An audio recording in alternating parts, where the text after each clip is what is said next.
I must say that in the spirit of standing for devolution, as we have always done, with devolved functions that are fully devolved to counties, Mr. Speaker, this House must always rise to stand to protect devolved functions.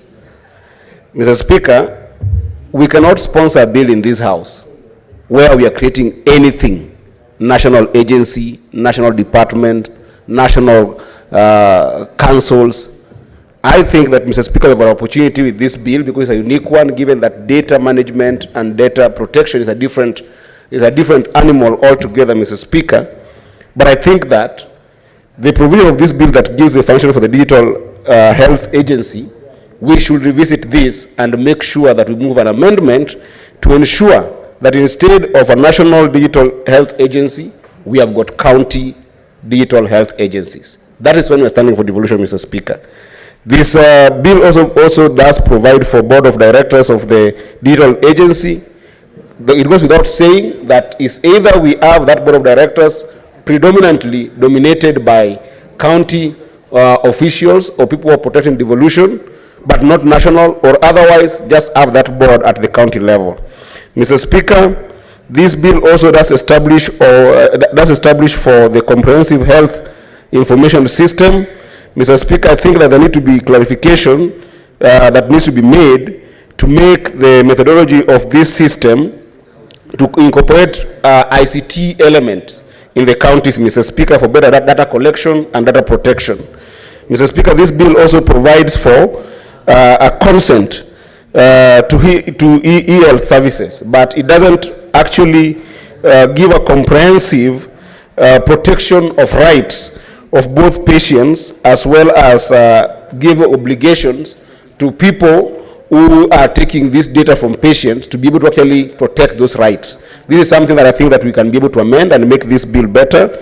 And lastly, Mr. Speaker, the bill does talk about health tourism, that I think that is also very important, that is harmonized to make sure that the health tourism is extremely well regulated.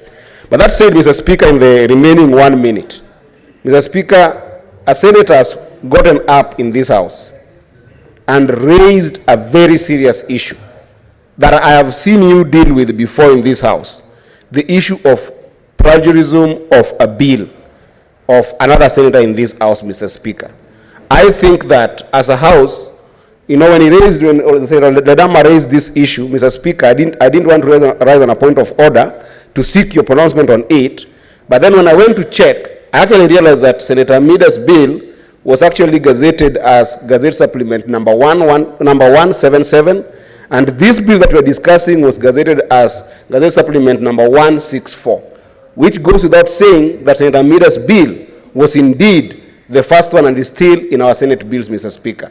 If this is indeed true, Mr. Speaker, I want to beseech you to make a pronouncement on this matter, because we have seen this before when Senator Wambua raised a point of order once upon a time about a bill that was purported to have been plagiarized, and you gave us guidance as a House. For the purposes of harmony in this House, and for the purposes of harmony to be able to bring this bill to light, because I wouldn't vote consciously knowing that there is this kind of contention. And I think some senators also hold the same view. May you help pronounce yourself on this matter of plagiarized bill, and we see whether we can harmonize the two bills so that we can be able to help our country have something profound. Otherwise, I do support the bill, but with caution on the issue of plagiarism. I thank you, Mr. Speaker. Thank you. Just taking it from where Senator Eddy has left it, and considering the statements by Senator Ledama.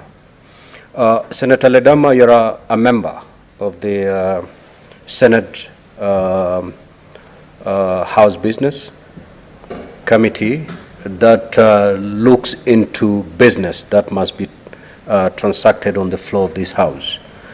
How I wish that this particular matter could have been brought to the attention of that committee, because then a pronouncement would have been done